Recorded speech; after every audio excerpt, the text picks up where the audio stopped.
You're listening to Rock-N-Sexxy UnCensored, bringing you the cutting edge of the entertainment world weekly, hosted by Lynn. Woohoo! All right, you guys. Happy Thursday. Welcome back to another amazing episode of Rock-N-Sexxy UnCensored. We are broadcasting on United Broadcasting Network, UBNGO Channel 1, and live streaming on our blog weekly at rocknsexyuncensored.com. I'm your host, Lynn. It is my pleasure to be here with y'all tonight. And joining me is Joe Williamson in the co-host seat. Hey, thank you so much, Amber, and you look absolutely beautiful as ever. Well, thank you, Joe. It's good to have you back in the house again. Folks, RNSU works overtime to bring you the cutting-edge talents of the music and entertainment worlds, and tonight is no exception. Our first guest tonight, an amazing and extremely busy actor. He's appeared in Disney's Pirates of the Caribbean, The Curse of the Black Pearl, Planet of the Apes, Anger Management opposite the great Jack Nicholson and Adam Sandler. And he's also appeared in the superhero film Deadpool.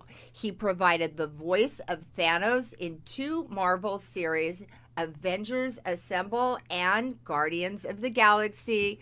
Please welcome to Rock-N-Sexxy UnCensored, Isaac C. Singleton Jr. is in the house tonight. Hey! Hello, Glad to be here. Isaac. Hi. We are honored to have you on our show tonight. Thank you for joining us. Well, thank you for inviting me. I'm happy to be here. Joe. Love your work, and pleasure having you here. Thank you so much. Well, thanks for inviting me, like I said. Guess what, guys? We are adding some femme fatale energy to our show as well. She is known for many roles, from playing the bombshell in Jackie Chan's The Biggest Brawl. She appeared with Yul Brynner in the film The King and I. She was the largest female role ever in the original Kung Fu TV series, as well as appearing on Golden Girls, shows like Married with Children, and she now has her very own cooking show called Cooking with Joycelyne. Please welcome to our show, Joycelyne Lew. Hi. How are you doing, girl? Just great. How are you? It's good to have you in the house. Thank you. All right, you guys, both people are wearing purple. Did you notice that coming in the door? Great minds obviously think alike. Or ESP. ESP. Mm-hmm. And I also heard a little thing on the way here that you two were having dinner together in the same restaurant. We We sat next to each other at a chair at a banquet last week for martial artists. Oh, you're kidding. No, it's great. It was a good You know time. what's really funny, because when we book artists on the show together, we're like, are they going to get along? Do they know each other? Did they work together? Is there something going on we can talk about? And then you guys both come in wearing purple, so I was like, is there something going on here we don't know? It's just a coincidence. Yeah. Isn't that great? But it's funny because when I saw the write-up you did, and then I saw his picture, I went, wait a minute. And then I remembered, I asked you how to spell your last name, and then there you were. That's awesome. So do you guys know each other before you came on the show, or? Like I said, we met that week. That day, Yeah, it was that only night, and not that even was a it. week ago. Yeah. It was last Sunday. We were having the Dragon Fest. After Dragon Fest, they had sort of a banquet of tons of martial artists, and I just happened to be lucky enough to sit next to him. I would feel very lucky sitting next to you too, Isaac. But to be honest, it's been 2 weeks now because last Sunday I was in San Diego at a birthday party, so it's been the week before that now, so it's 2 weeks now. Time flies, doesn't it? Such a nice guy. Mm-hmm. That's the one thing that I heard about you when I was saying that I had you booked on the show. I'm just going to take this earring off because it keeps trying to fall off. They said, "Oh, he's so humble," because I said he's 6'5" and he's just all in your acting reel and all of your movies. You just look like this just giant character. And they said he's such a nice, humble guy. That's you can attribute that to my parents, the way they raised me, and I'm just very happy to be that guy. I'm happy to play these mean, tough characters online, on film or whatever. But yeah, in real life, I'm just a nice. Is that guy. what you mostly typecast as in your films? Because I did see some of that where there was a few roles that we're going to be talking about tonight. Tell us about your acting journey. How'd you get started?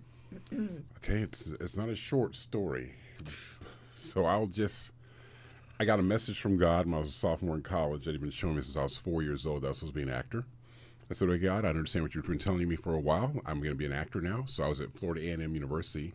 I was an economics major because my goal was to become a commodities broker after college. And my goal since 8th grade, I was going to be a commodities broker. That was my goal.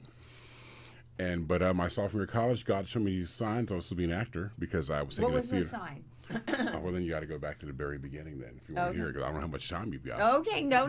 Well, I definitely wanted to know, like, what was the sign? Was it? Do you remember you were a little girl and people would say, "Hey, what are you going to be when you grow up, Amber?" Remember that? Mm-hmm. What'd you say when you were 4? I wanted to be a beauty queen. Okay. Yeah. When I was 4, I wanted to be a mad scientist. Now, I'll fast forward and get all this. But the reason why I say this is because every time somebody asks me what I was going to be for a living, you know how we don't think in letters and numbers, we think in pictures? No matter what age I was at, I always get this flash of picture. The picture was a bunch of people sitting in a room. The room was dark. There's a blue light shining on their faces, and they were looking at the light with interest. I could see where they were sitting, the clothes they were wearing, and everything like that. But when I was 4, that vision would pop in and pop out. I said, "I'm a mad scientist." And I got older, I want to be a football player. Then I want to be an eye doctor like my dad for a little while. And then 8th grade, I settled and wanted to be a commodities broker and work in the commodities market. And make a ton of money. Yeah, that would have been great. I also wanted to make a ton of money when I was growing up. So anyway, flash forward to no matter what age I was at, every time someone asked that question, "What are you going to do when you grow up?" I'd answer the question, but I always get that same flash to those people. So now flash forward to my sophomore year of college. I'm an economics major at Florida A&M University.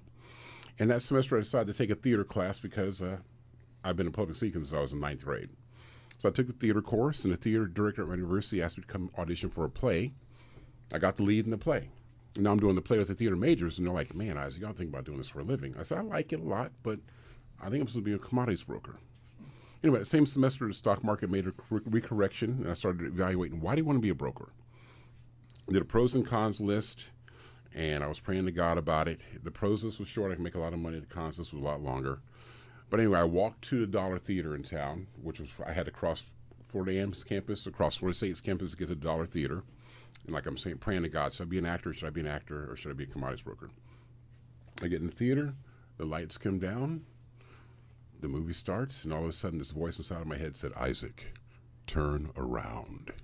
When I turned around, I saw the exact people I've been seeing since I was 4 years old, where they were sitting, the clothes they were wearing, and the blue light shining on their face was the movie reflection on their faces looking at the screen, and me looking at them. So that's them looking at the screen. I said, "Okay, God, you want me to be a main actor? Okay, that's what I'll do." And you had never thought up until that moment that you wanted to be an actor before? Not seriously. I mean, I've always made voices. I've always been making characters since I was a child. I just love doing that for fun because that's just...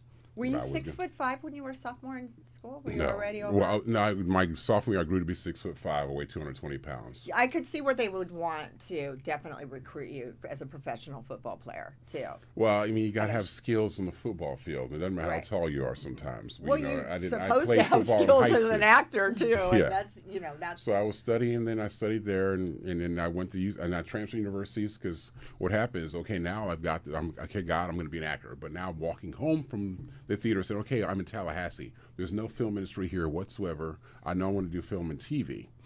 So now I'm praying to God about what am I going to do. So I get home, and what happens? I get to my apartment, I turn the TV on, the 11 o'clock news is coming on right then and there. The first thing the newscaster says is, Hollywood has come to Florida. Universal Studios and MGM Studios in Orlando are doing major film and television production. I said, okay, God, I guess I'll go to Orlando, but I want to go to college still. That's when I found out about University of Central Florida. I transferred to UCF. All my credits transferred. I graduated on time with a communications degree. And I started getting into film and TV when I was in Orlando and started studying more as an actor down there. I started working in live shows at Universal doing the Wild West Stunt Show, which was the first African-American that hired that show.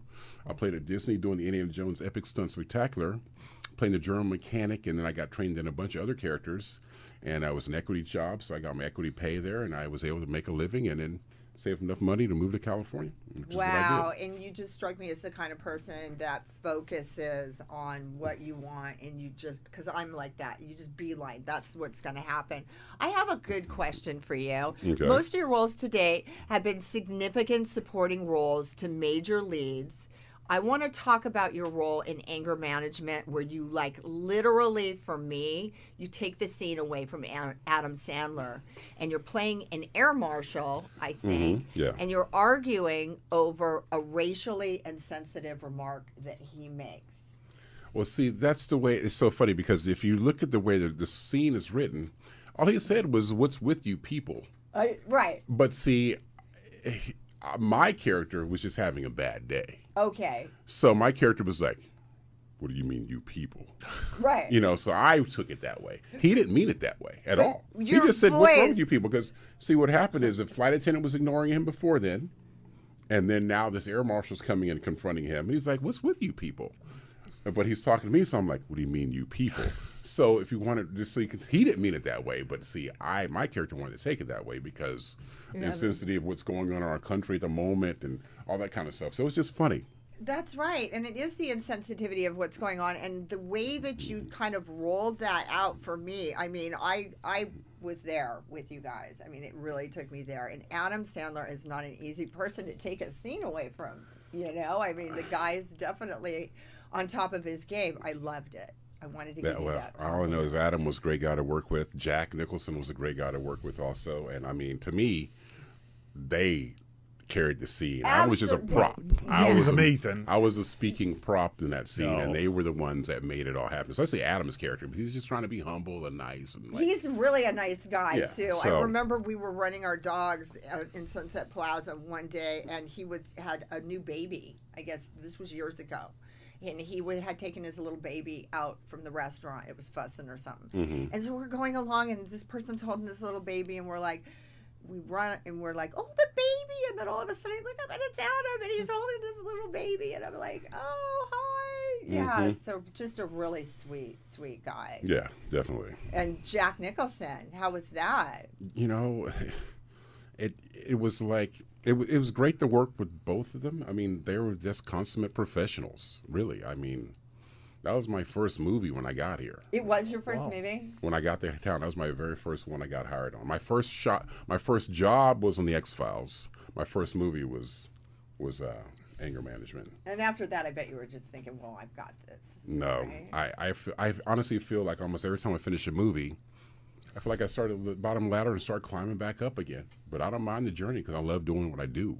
What is your favorite type of film to do? Is it comedy, drama? I enjoy action right now because I've got the body to carry it off, and I got the height and the size and the body. I love action films. I love them a lot. But if it's action and comedy, it's just both the best worlds, best of both worlds. And you do like a whole, and both of you guys do like different characters, all different kinds of, you don't focus on one particular thing. No, I want to be diverse so people know they can hire me to do a lot of different things. However, being 6'5", I'm sure that comes into play with the characters that you get chosen for. You know, it does, but I've actually lost out on films because they said we liked Isaac a lot. He's just too big compared to our lead actor, and I mean, like, well, okay, that's just the to business. stand next, I've had that situation Yeah, with so- me too as a female because I'm 5'7", and most actors are smaller people. So they'll say, we have to put you in flat shoes or whatever. But being 6'5" is a whole nother world. And I've known Joe, who's 6'3", and so even so, you did a scene in Pirates of the Caribbean that there's a woman in the scene, and you're playing this character where you reach out and you smack this woman's face. Yeah, well, she was talking. Nobody was talking to her. No, that was. I was like, did you get any backlash from that? Because I was like, he just slapped that woman.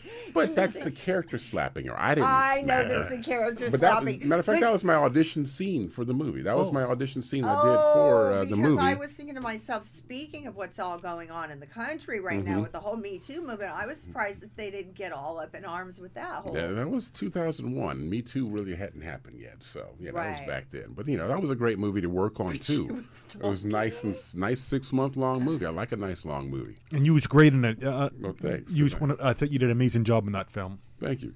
Yeah. And it's just. But it was a team effort, though. I mean, all the people there. I mean, Keira Knightley was a great she's a great actress, and it was funny just rehearsing the scene with her before, off to the side, whether it's on quarter, and she and I just kind of like, this is how I'll do it, just make sure you see my hand swing, and you move your face, whatever. And I was nowhere near smacking her at all, but it was funny because when I did the scene, the look on her face when she looked back at me Well, was she almost... knew it was coming. She knew it was. When you're on a set. Oh, yeah, you're you know- gonna you do know a it's slapping coming. scene or something. It's not going to be something that comes as a surprise. No, but I didn't smack her anyway. But the thing about it was, after he did the simulated slap, her acting was so good. The way she just looked at me like, "How dare you smack me?" and I was trying to keep from.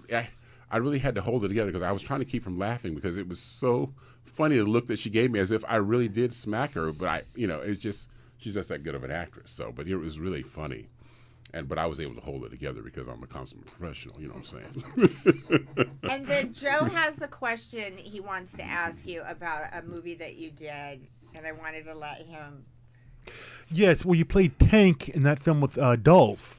I thought you did an amazing job. Dolph Lundgren. Yes. He's talking about Dolph Lundgren. Yes. And you did a film with him. It was called Larceny. Yes, and I believe he was the main villain in that film. I love the fight scene you had with it. How was it doing the fight scene? Because you said you love doing physical, action films, and that must give a great chance to do some fighting scenes and action in that film. Yeah, it was fun. I mean, got to smack into some. We were in the bathroom having this fight, so we knocked over some of the stall walls and all kind of stuff. It was a good time. Yeah, it was a lot of fun. Yeah. Yeah, and you mentioned you did 3 different kinds of martial arts over the years, or? Well, when I was in college, I was doing Taekwondo. Then when I moved here, I started doing kickboxing. And then recently, I started doing Krav Maga. I love Krav Maga. Yeah, me That's what too. I do. Yeah. So there's no katas involved. Just learn how to kick and get in, injure somebody, and get out. It's not all about combat, right? It's all combat, Yeah. and it's great. And it also works really great with movie making as well because of the way they train you. It's like it's in up close, and it's also great for the head. Really great for your focus and your energy and stuff like that. Yeah. Even the stances are different. I like it. It's different than karate or martial. The stances aren't even the same. Even movement of hands aren't the same. It's great. I like it. I don't know. Are you having problems finding people that will spar with you? Because I Well, feel it's like, just who's in come on, class. let's go. But it's kind of neat because in our classes there's women in there too, and our Yes. teachers have told us some stories about how these 5'2" girls have gotten out of trouble with these guys my size when they've approached them or try to intimidate them, and these girls have gotten out of situations because they knew what they were doing there, where to strike, how to strike, and get in and out and get away. That's kind of neat. That's amazing. What got you into the martial arts? Once again, like when I was telling you, when I was a small child, I used to like to do all kinds of characters and have fun. And what kid doesn't like martial arts when he's a kid growing up? You're seeing Bruce Lee movies and things like that, and you're watching Chuck Norris, and everybody. You just want to be like that. Who was your idol when you were a kid? Who was your acting idol? I don't really. I have to be honest. I didn't really have an acting idol. I mean, I just know I was really into Star Wars back then. You were? I love Star Wars. Mine was Speed Racer. I was into Speed Racer. Yeah, And I have to be honest, I guess my favorite actor even back then it was Darth Vader, meaning I liked James Earl Jones' voice. I just liked James Earl Jones. He's just a baby. You know what, Joycelyne, I want to get you in on this conversation as well. You've done a lot of martial arts films. Yes. Yeah, and you started out your career when you were 8 years old, 3. right? When you were 3 You were years 3 old. on set? Wow. Believe it or not, with Clark Gable and Susan Hayward. Did you want to be an actor? Did your parents want you to be No. an actor? This is a woman who just I didn't want to represents- either. I didn't want to. I was really shy, and I'm so shy that when they used to say here, you have to say here when they call your name, and I wouldn't. They thought I was like hearing impaired, and they had my dad take me to get my ears cleaned out, and I'm like, oh my God. So your parents were like, "Oh, we have a pretty baby. Let's put her in film," right? Well, my mother was, my parents worked for William Holden, before I was born. So they already were kind of into that. And my mother was a singer, and she also did a lot of extra stuff. In those days, there weren't a lot of Asian parts, but she was in Sayonara as Marlon Brando's mother-in-law, and she worked on Tales of the August Moon, and she worked on The Ugly American also. A lot of movies with Brando. Oh, wow, yeah. I remember those. And so, I was picked to do this little scene with this boy. He was like adopted by Ronald Reagan in this movie, and they wanted me to do a tisket a tasket and chase him. And I was not going to chase a boy, so I refused. And my mother was just mortified. She's like, "The director picked you, and you didn't do it." And I was like, "Oh my God!" And so I had to go in the sandbox and play in the sandbox instead of doing the part. And so I said, I got to make it up to her. She was just really upset. And I go, gee, I didn't really know she wanted me to do that, So then the next time. Well, you were only 3 years old, though, right? 4. You're 4. Yeah, still a baby, matured. though, right? But I still knew, I knew that she was upset. So then I said, okay, I'm going to make it up to her. So the next time they auditioned all these children, I just did, I did this part. And then all of a sudden I started listening to the other girls doing this speech. And I went, they're not doing very well. I can do better than that. And I just, felt it. And I thought I was speaking like Katharine Hepburn. I felt this deep voice. And when I watch it, I'm a squeaky little voice. And it's in my mind, I was like very heavy and it was dramatic. But when I watch it, it's like, it's a little girl. This little... Yeah, my voice sounds like a little girl. It's funny in your mind. No, definitely not. So what was your break part? What was your breakout role? It was Princess Ying Yawalak in The King and I. It was the little girl at the end that tells Deborah Carr not to go back to England. And that's in The King and I. Yes, it was when the king was dying and she was going to leave us. And so that audition took literally almost 3 months. They kept they brought in like 300 people, then 100, then they took all the girls, then they took 9 girls, then they took like 6, and then it was down to 3. And then when I got it, the other mother started crying, and my mother was like, oh my God, how I was just not even aware of all this, but my mother told me later on that's what happened, because they were so upset.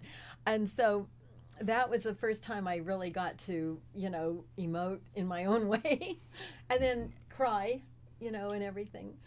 And then your career just took off. Like you did. Well, there's not a lot of work when you're 9 years, but I did like Danny Thomas, and I did this other shows, like Married with Children. No, wait a minute, what's it called? Room 222. That was a series, and I started doing that when I was in school.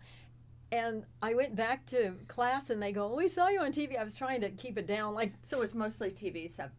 I started doing a lot of TV, and then I did refugee movies with Rock Hudson. I did Battle Hymn. What was it like to work with Rock Hudson? Well, Rock Hudson is somebody. I mean, this is before Yeah, For me, when I think about Rock Hudson, it's like these old Hollywood movies.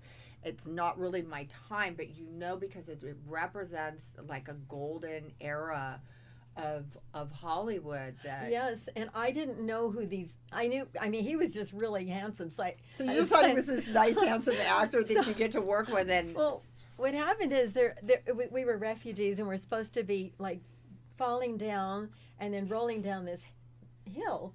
And this other girl goes, "I don't want to get my clothes dirty." So then the director goes, "Joycelyne," and I go, "I'm here."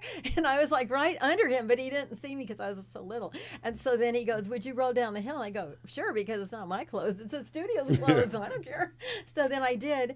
And nobody knew that Rock Hudson was going to pick me up in his arms and carry me off. And I just was like, oh, So that was, very fun.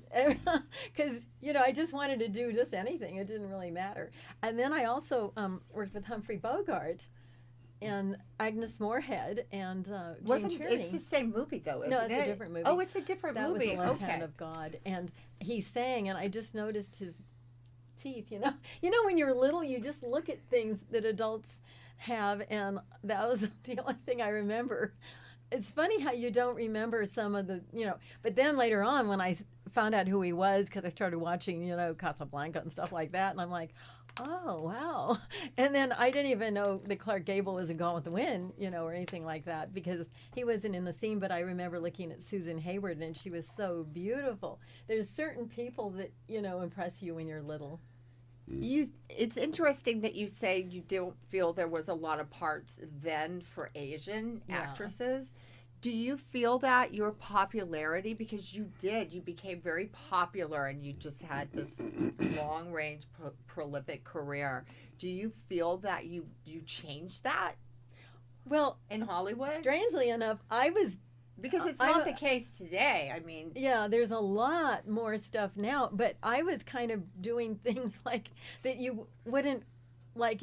It wasn't an Asian role. I would just go out for white girl roles.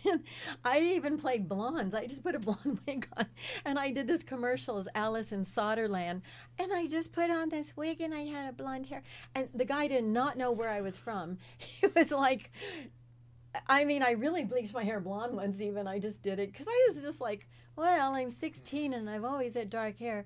I'm going to have blonde hair and I can talk like a blonde. It's funny how people perceive, they have this kind of thing that happens where they form these kind of views, because when I was, you know, younger, not that old yet, but when I was younger, I went out for all roles, and I never even thought, you know, that the role was for an Asian, for an African American, a white girl, whatever. I just, those types of things just never really occurred to me. And it wasn't until I came to Los Angeles. I grew up in Orange County down in Newport Beach, and it's even though it's just outside of LA, you were talking about being from Anaheim. Even though it's just outside of LA, it's a different place where people, I think, are more, they don't have these kind of racial insensitivities about any culture. And when I came to LA, I noticed a lot of that in the movie making and the entertainment industries. And I'm so glad that it has come full circle today, where we are now like breaking out with the movement of people who are no longer putting up with these kind of stereotypes or allowing them to go on. And it's become like almost a war. It created almost like a war. And I just was wondering if you felt like you had, you know, participated in that. Well, originally it was harder, you know, because as you know, there's certain roles that I would always get. I just don't look like Off the Boat. So there were two Asian roles, either Off the Boat or a hooker. Mm-hmm. And I kind of look more what? Off the Boat or a hooker? Did you say that? So I have played so many, but I don't look like a street hooker. I tried that. I look more like a call girl. So I couldn't get the street hooker looks because I don't have that hard look, so you know? funny. And I tried so hard one time. Well, it's all in the makeup, what they put you in as a character. Well, How about you, Isaac? Did you have that Ever played problem? a hooker before? Well, I know that in, you know, studying acting and in our acting workshops, they would do a particular exercise where they would assign us something that we would never play as a character. Like they would take Isaac and they would make Isaac play like either a little child in a corner or like, you know, a hooker, you know, or something where you had to bring it out of yourself from within. And it was great exercise though, because I think that we all do that, where we find ourselves typecast into these types of roles. I think I got my inner hooker going right now. You what? I got my inner hooker right now. Hey, lady, looking for a good time? But yeah, it's Especially fun. you're in the right town now, right? Because we're in the right place for all of that. That is so funny. Well, we both do voiceovers, and that's good because you don't have to be what you know. I played like 90-year-old Filipino ladies on Rambo, you know. Did you really? Like, Rambo, could I have a ride on your motorcycle?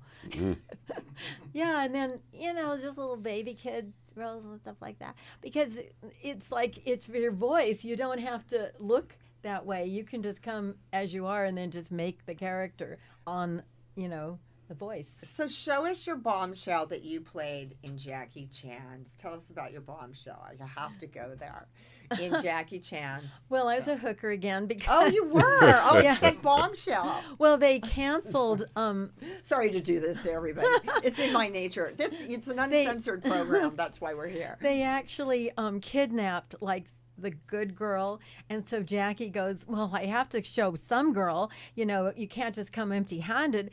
And they go, so Jose Ferrer goes, well, to that end, we brought in one of our ladies from down the street or whatever he says, I don't remember. And so then I walk down, he goes, you mean fake this girl is May? They'd never buy it. And he goes, well, you got to go home with somebody. And so they're expecting this shy, girl, and I'm chewing gum, and I'm in the car, and I'm wearing this tight dress and everything, and I'm walking down, and Jackie's goes, he shakes his head like this, and he goes, get rid of the gum. So I stick it like this, and I stick it on the windowsill. And then he's expecting this mail order bride, and they're going, oh, May, I'm so happy to meet you. Here's my father. So I grab him and I kiss him. And then Jackie's just goes like, oh my God, And so it's kind of this comedy thing, I love doing comedy, though. Mm-hmm. That must have been an amazing time to work with Jackie Chan. Well, he didn't speak English all that much because it was one of his first movies, and we shot it in San Antonio. And he would just go, hi, honey. Really? Yeah. Wow, they really covered that up well in his films then, because it seemed like, he definitely had... Well, that was his very first film he did in In the U.S. America, yeah. Yes. I mean, he was a star already, In Japan or in China, he was a star over there, yeah, for sure. Yeah. So I think you guys have a tremendous amount of energy and that you should work on a film together. That would be wonderful. Right? I guess we got to write it and get it produced. And well, it seems like people are breaking out since the pandemic and everybody's back to work now. a lot are. You got anything to tease us with? I have done 2 films this year. What happens with them, I do not know. Once I leave, I'm like Are that. you allowed to talk about them? We always get hit with the NDA thing. Everybody's like, NDA, I can't tell you this, but I can tell you that. Mm-hmm. So, we want to. Yeah, and then the video game I did. I can't really talk about that either because it's coming out. That's but I right. You finished did do a video game this year. I've done a lot of video games, and that's what I was going to say, Laura. When you were talking about voiceovers, I've gone to voiceover sessions sometimes. I played all kinds of characters. I mean, I've done 40 voices or more alone just for World of Warcraft alone. And there's one stitch, and I do all kinds of things from giants to elves to orcs, ice giants. That must have really been been good, though, during the pandemic to be able to do voiceovers. And they still, because I know we had an actor on our show last week who was showing us pictures, right, Tony, of the way they had to go in and do makeup during the pandemic. And I didn't work on any films during the pandemic, but they had to wear these like plastic helmets in the makeup chair in order to let the makeup artist do you with masks, and then these it was a hazmat suit with a whole plastic helmet going on, and I said, what is that, a space movie? And he goes, no, I'm in the makeup chair. He goes, I'm in the makeup chair. I said, what? And he said, yeah, you had to sign a release to be able to work on the films. Mm-hmm. Wow, yeah. Well, it was fun doing voiceover because what they would do is the producer and director wouldn't even be there. They'd be in another location through ISDN line. Uh-huh. I would be there with the engineer.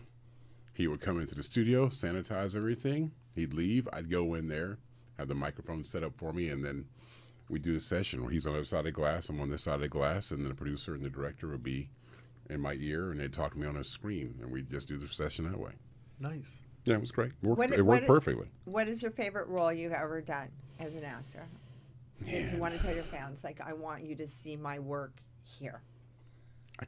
There's been so many for different reasons. Like I got to do one of my first jobs when I got here was Arliss. I did an episode of Arliss, and they couldn't script it. They let me make up my dialogue because they couldn't script it, and they wanted me to play this character who was an NBA player, but you know how at the end of some games they interview the player and you can't understand what he's saying. He's speaking English, but you don't know exactly what he said, but you know he said something in English.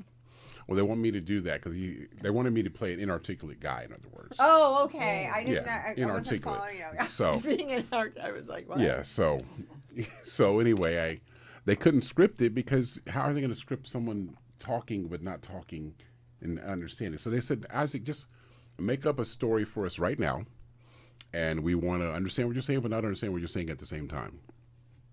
And so, thank goodness I've been doing improv for years. I improv the story right then and there on my trip there to the audition. I remember I was on the 101 driving south, and a woman was in the car next to me, driving next to me, and she was putting her makeup on in the mirror of her car with both her hands while she's driving on the freeway. I'm sorry. That was me. How rude. And I told them the story, and they were laughing when I still left the room. Nice. And when I got home, I got a call from the wardrobe department asking for my sizes even before my representation had called me. So I said, I must have gotten that one. So I love it when you get home and the wardrobe's calling you before even your agent or everybody knows you got the job. So I was like, oh, hey, that's good.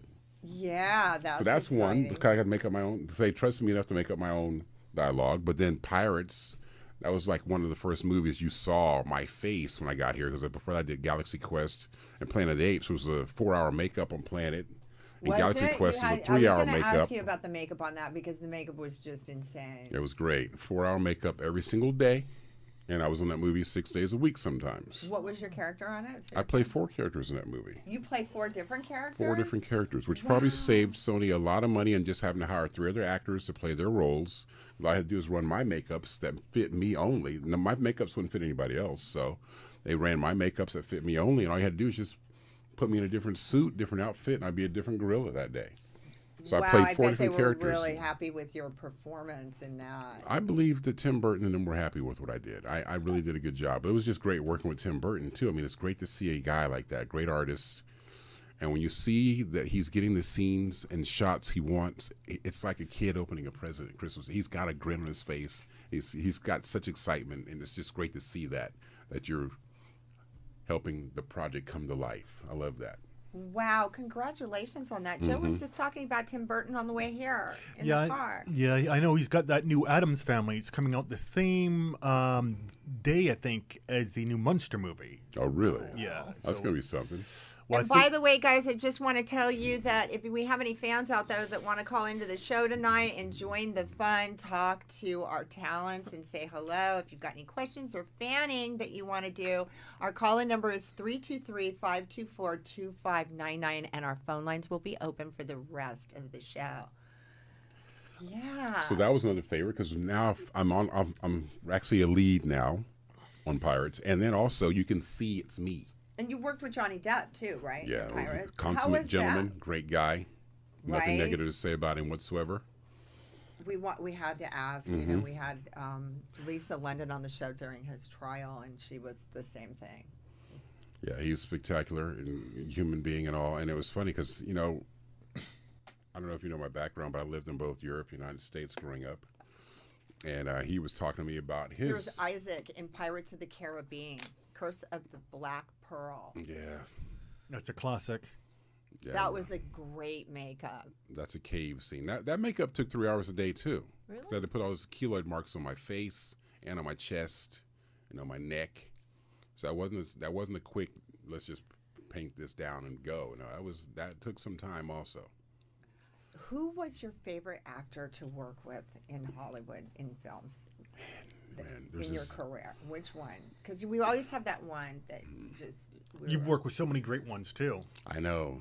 There's this one, though, that keeps recurring almost every time I Jack do a job. Nicholson would do it for me. My big one would be if I ever was booked into a scene with Robert De Niro, I would probably pee my pants, because as acting goes, it's like Robert De Niro's, for me, has always just been the greatest actor that ever lived.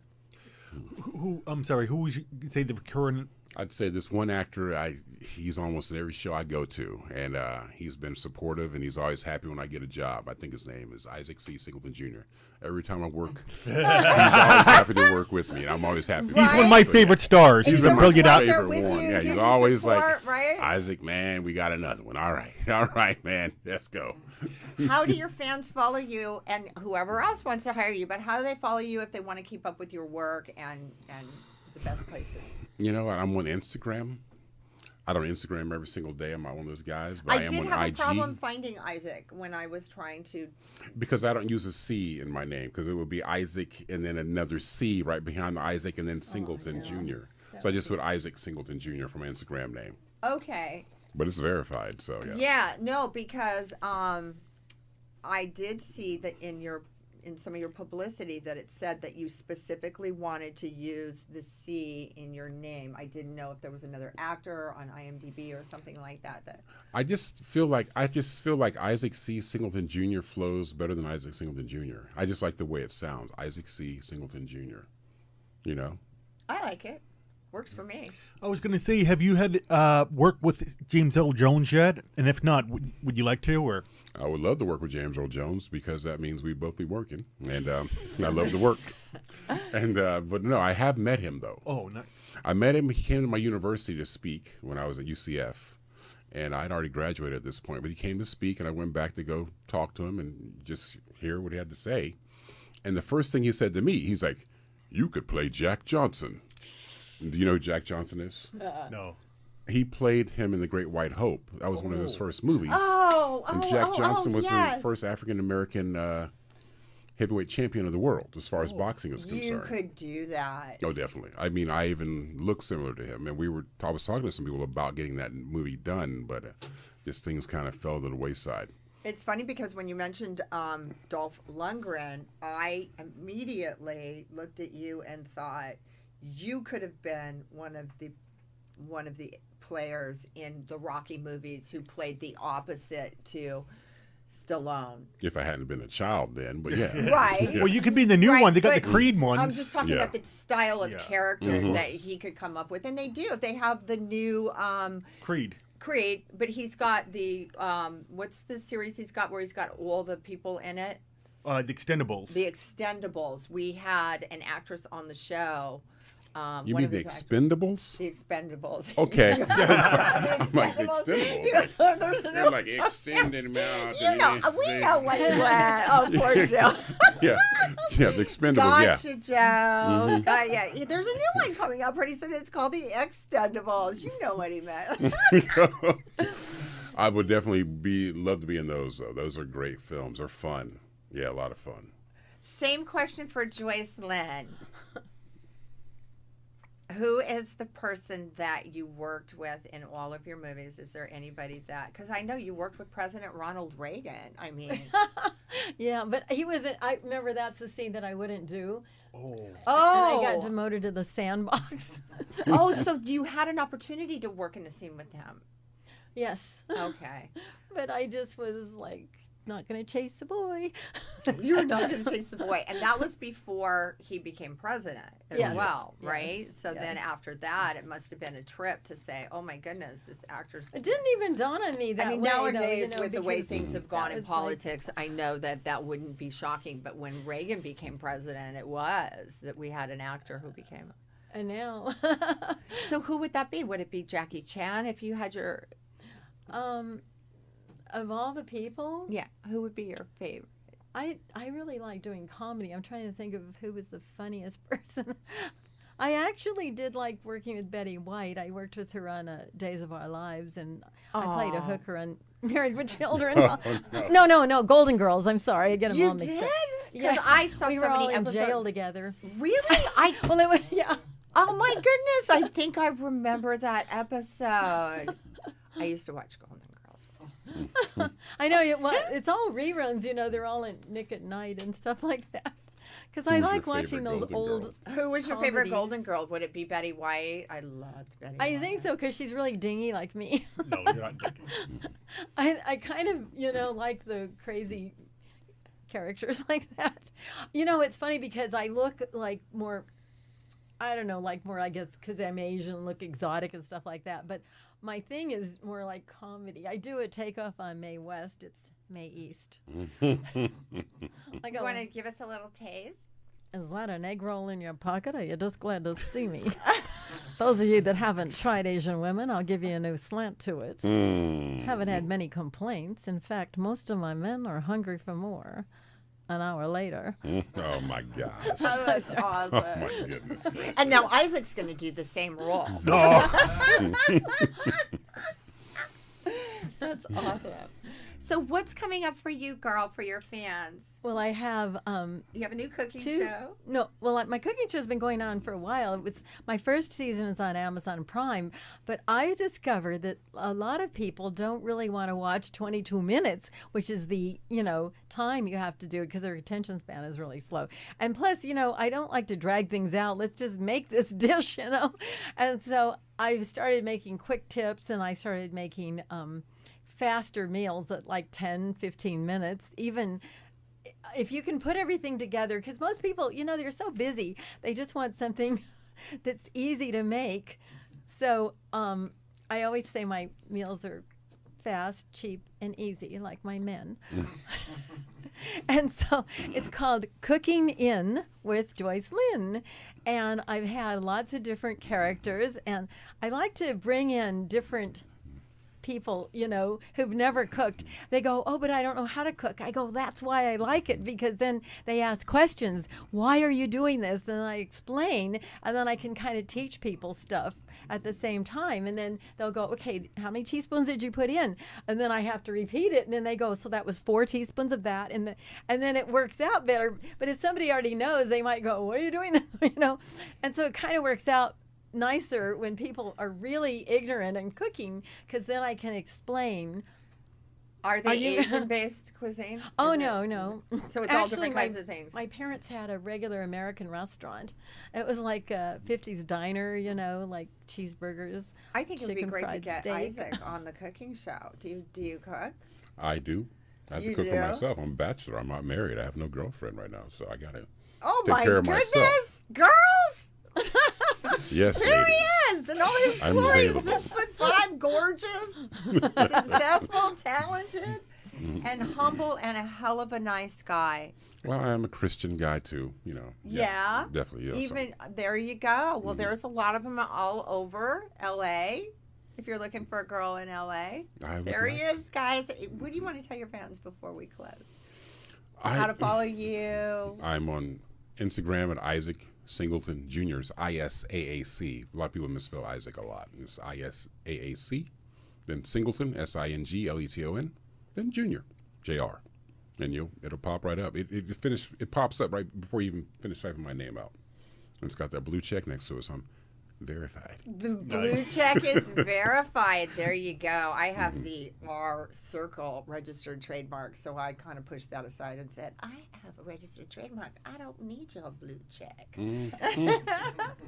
Thank you so much for doing our show. We just Well, had thank you such a very much for great inviting time. me. I had a good time. And anytime you want to come back on the show, it's open door. You are invited. Okay. I'll be back tomorrow. Love to have you.